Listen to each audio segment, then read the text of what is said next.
जय सिया राम। पौराणिक कथा के अनुसार एक बार जब गणेश जी गंगा नदी के किनारे तपस्या कर रहे थे तो वहाँ से देवी तुलसी गुजरी। उन्होंने देखा कि गणेश जी तपस्या में लीन थे। वो रत्न जटित सिंहासन पर विराजमान थे। उनके समस्त अंगों पर सुगंधित चंदन लगा हुआ था। गले में पारिजात पुष्पों के साथ स्वर्ण मणि रत्नों के अनेक सुंदर हार थे और उनकी कमर में अत्यंत कोमल रेशम लाल पीतांबर लिपटा हुआ था। देवी तुलसी गणेश के इस सुंदर स्वरूप पर मोहित हो गई और उनके मन में भगवान गणेश से विवाह करने की इच्छा जागृत हुई। शिव पुत्र गणेश के भक्तों, सनातन से जुड़ी जानकारी के लिए चैनल को लाइक सब्सक्राइब कर लें। प्रभु की कृपा हमेशा आप पर बनी रहे। माता तुलसी ने विवाह की इच्छा बताने के लिए भगवान गणेश का ध्यान भंग कर दिया।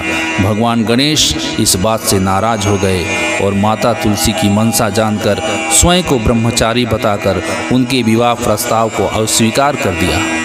विवाह प्रस्ताव ठुकराने पर तुलसी जी नाराज हो गई और उन्होंने गणेश जी को श्राप दे दिया। उनके एक नहीं बल्कि दो विवाह होंगे।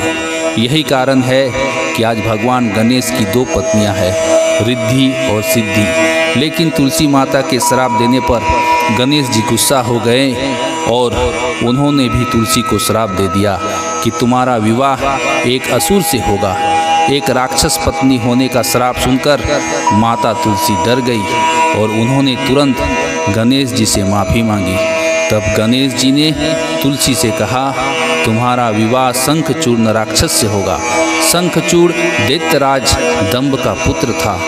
दंभ ने भगवान विष्णु की तपस्या करके तीनों लोकों के लिए अजय महापराक्रमी पुत्र के रूप में शंखचूड़ को मांगा था।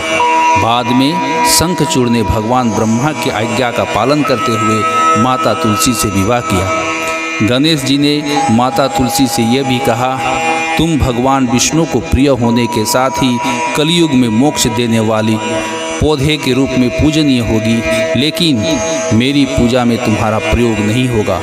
भगवान विष्णु को माता तुलसी अत्यंत प्रिय है।